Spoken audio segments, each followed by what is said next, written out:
अस्सलाम वालेकुम। आज का हमारा टॉपिक है आयंस और इसमें हम फर्दर करेंगे टाइप्स ऑफ आयंस, यानी कि पॉजिटिव आयंस जिन्हें हम कैटायंस कहते हैं और नेगेटिव आयंस जिन्हें हम एनायंस कहते हैं। फर्स्ट ऑफ ऑल देखते हैं आयंस किसे कहते हैं।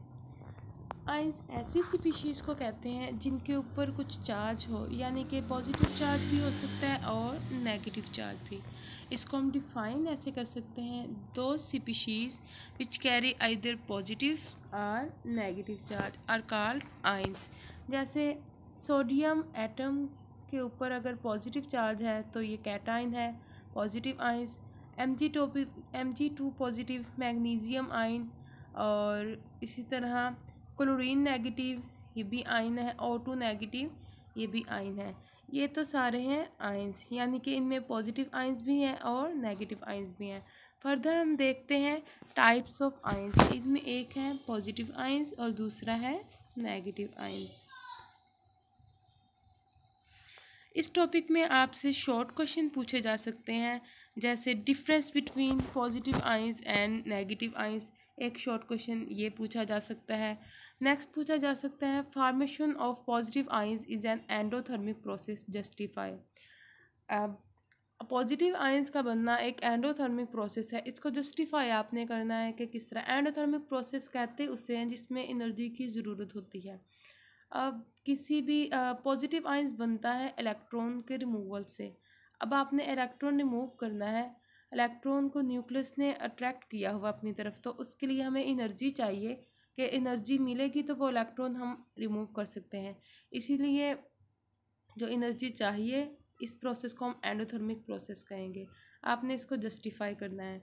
नेक्स्ट क्वेश्चन पूछा जा सकता है formation of di negative ion, यानी कि एक नेगेटिव आयन, जिस तरह ऑक्सीजन के ऊपर एक नेगेटिव चार्ज है, ये आपका यूनी नेगेटिव आयन है। इसी तरह ऑक्सीजन के ऊपर एक और इलेक्ट्रॉन हम निकाल दें तो उसके ऑक्सीजन के ऊपर आएगा ट्रू नेगेटिव। ये आपका कौन सा हो गया? Die negative. ट्रू नेगेटिव उसको हम क्या कहेंगे? Die negative charge. तो आपसे ये पूछा जा सकता है कि आपका यूनी नेगेटिव अगर आपका आयन बनता है तो वो आपका एक्सोथर्मिक होता है, तब आपकी एनर्जी रिलीज़ होती है, नेट एनर्जी रिलीज़ होती है आपकी।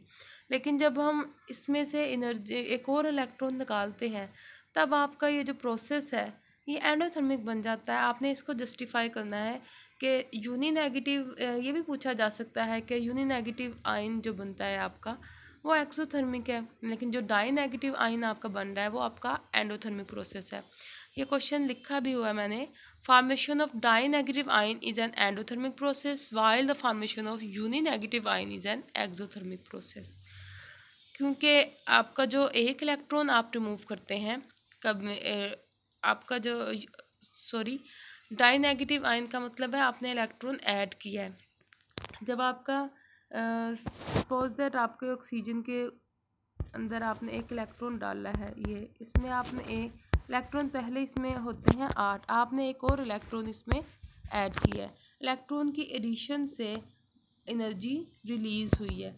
इस एनर्जी को जो रिलीज़ हुई है, हम एनर्जी रिलीज़ होने के प्रोसेस को कहते हैं एक्सोथर्मिक प्रोसेस। अब आपका यूनी नेगेटिव आयन यानी कि O नेगेटिव बन गया, ये आपका कौन सा प्रोसेस है? एक्सोथर्मिक। इसीलिए जब आप इसके अंदर एक इलेक्ट्रॉन आ गया, आपने मज़ीद ये इलेक्ट्रॉन और ऐड करने की कोशिश किया है ताकि आप इसे डाई नेगेटिव आयन बना सकें, तब आपके पास क्या होगा? नेट एनर्जी, कुछ एनर्जी आपके पास रिलीज़ हुई है एनर्जी ये इलेक्ट्रॉन ऐड करने से, लेकिन ओवरऑल हमें दूसरा इलेक्ट्रॉन एडजस्ट करने के लिए एनर्जी देनी भी पड़ती है, क्योंकि इलेक्ट्रॉन रिपल्शन होती है। जो पीछे इलेक्ट्रॉन पहले होते हैं आउटरमोस्ट शेल में, वो रिपेल करते हैं फर्दर इलेक्ट्रॉन के एडिशन को। जो आपकी नेट एनर्जी होती है, एंडोथर्मिक एक्सोथर्मिक दोनों प्रोसेस होते हैं, लेकिन ज़्यादा एनर्जी हमें देनी पड़ती है। इसलिए हम कहते हैं कि आपका डाई नेगेटिव जो आयन बना है वो आपका कौन सा है? एंडोथर्मिक है। नेक्स्ट आपसे इस टॉपिक में क्या पूछा जा सकता है?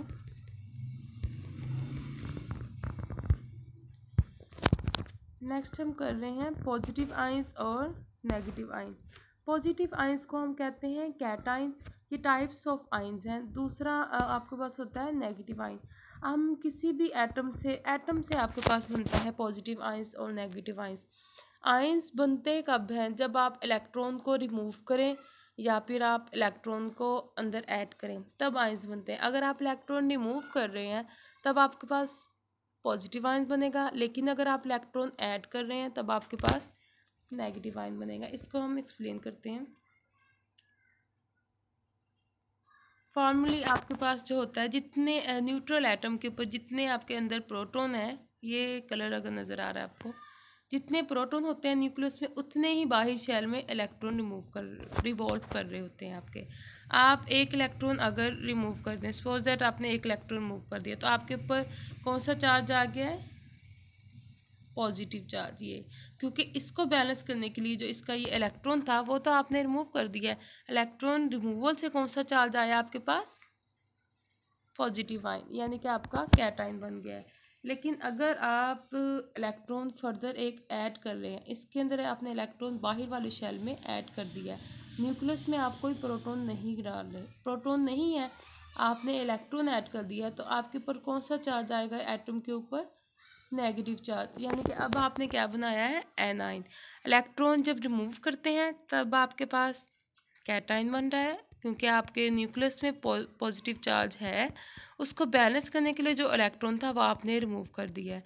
लेकिन जब आप फर्दर एक इलेक्ट्रॉन न्यूट्रल एटम में ऐड करते हैं, प्रोटॉन तो हम नहीं ऐड कर रहे, तो अब आपके पास कौन सा चार्ज आएगा? नेगेटिव। इलेक्ट्रॉन की एडिशन या इलेक्ट्रॉन की रिमूवल से आयंस बनते हैं। इसको हम नेक्स्ट आगे करते हैं। जिस तरह आपके पास पॉजिटिव आयन है,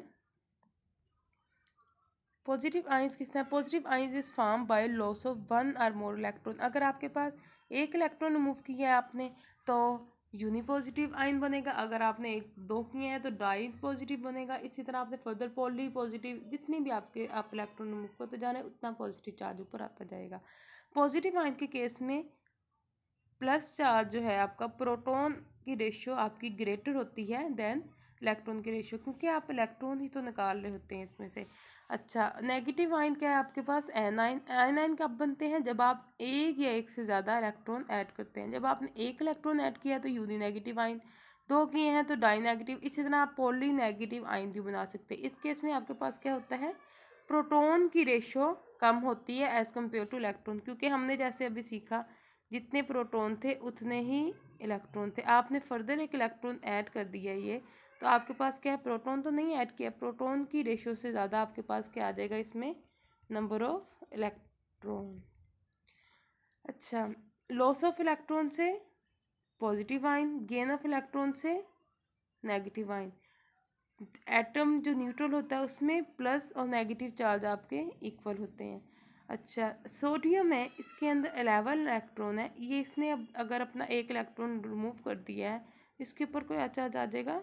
पॉजिटिव, 10 इलेक्ट्रॉन और पॉजिटिव चार्ज। इसी तरह मैग्नीशियम है, ये आपका न्यूट्रल एटम है, इसने अगर एक दो इलेक्ट्रॉन रिमूव कर दिए अपने, इसके ऊपर क्या सा चार्ज आ जाएगा? Mg2 पॉजिटिव, जैसे हम ऊपर करके आए हैं। ये लूज़ और गेन करते क्यों हैं? वैसे ये लूज़ और गेन करते हैं ताकि अपनी करीब तरीन नोबल गैस कन्फिग्रेशन हासिल कर सके, क्योंकि नोबल गैस कन्फिग्रेशन सबसे ज़्यादा स्टेबल है, इसलिए हर एटम प्रोडक्ट टेबल में हर एलिमेंट कोशिश करता है कि वो नोबल गैस कन्फिग्रेशन हासिल कर ले।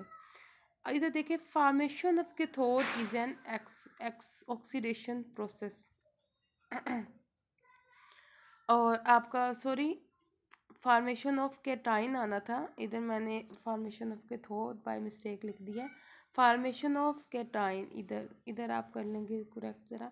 Formation of cation is an oxidation process, oxidation. और फॉर्मेशन ऑफ एनाइन कौन सी है? Reduction process. ऑक्सीडेशन और रिडक्शन की तीन डिफाइन होती हैं। एक तो होती है ऑक्सीडेशन में addition of oxygen, removal of hydrogen और रिमूवल ऑफ इलेक्ट्रॉन। ये तीनों किसकी डिफाइन है? ऑक्सीडेशन की। इसमें हम ऑक्सीजन और हाइड्रोजन इनको आप निकाल लेंगे ज़रा। इसमें जो आपकी डिफाइन फिट आ रही है, हम इलेक्ट्रॉन की बात करें तो इसमें सिर्फ इलेक्ट्रॉन वाली आएगी। न्यूट्रल एटम में से इलेक्ट्रॉन की रिमूवल, ये भी ऑक्सीडेशन की डिफाइन थी। रिमूवल ऑफ इलेक्ट्रॉन क्या होता है? Oxidation. Removal of electron oxidation process होता है, और कैटाइन की फॉर्मेशन भी हम रिमूवल ऑफ इलेक्ट्रॉन कर रहे हैं, तो आपका फॉर्मेशन ऑफ कैटाइन क्या है? Oxidation process. इसी तरह फॉर्मेशन ऑफ एनाइन, इनकी रिडक्शन होता है एडिशन ऑफ इलेक्ट्रॉन। अब आपने एनाइन बनाने के प्रोसेस में इलेक्ट्रॉन एक फर्दर ऐड किया है, तो आपके पास addition of electron reduction process है, तो इसलिए हम क्या देंगे, फॉर्मेशन ऑफ एनाइन कौन सा है आपका, रिडक्शन प्रोसेस, ऑक्सीडेशन रिडक्शन हो रही है हमारे पास इधर। ये आपने इधर एक्सप्लेन भी मैंने किया है। न्यूट्रल एटम जिस तरह आपके पास ये सोडियम का है, इसमें 11 इलेक्ट्रॉन बाहर रिवॉल्व कर रहे हैं, ये ग्रीन में प्रोटॉन भी 11 है, ये न्यूट्रल एटम है आपके पास सोडियम का। इसमें आपने अगर इसमें से एक इलेक्ट्रॉन रिमूव कर दिया है तो आपके पास इलेक्ट्रॉन 10 है और प्रोटॉन 11 है। हमने ऊपर भी यही कहा था कि number of proton greater than number of electron, proton ये एक के टाइम में आपके पास ये होता है। अब नंबर ऑफ प्रोटॉन 11 है, greater than number of electron यानी कि 10 से पॉजिटिव चार्ज आ गया आपके पास, ये क्या है, के टाइम। इसी तरह आपके पास ये भी क्या बना है, क्लोरीन के केस में देखें, क्लोरीन में आपके पास क्या आया है, 17 प्रोटॉन है, 17 इलेक्ट्रॉन है। आपने क्या किया, 17 इलेक्ट्रॉन बाहर रिवॉल्व कर रहे हैं, प्रोटॉन आपके इनसाइड न्यूक्लियस 17 है।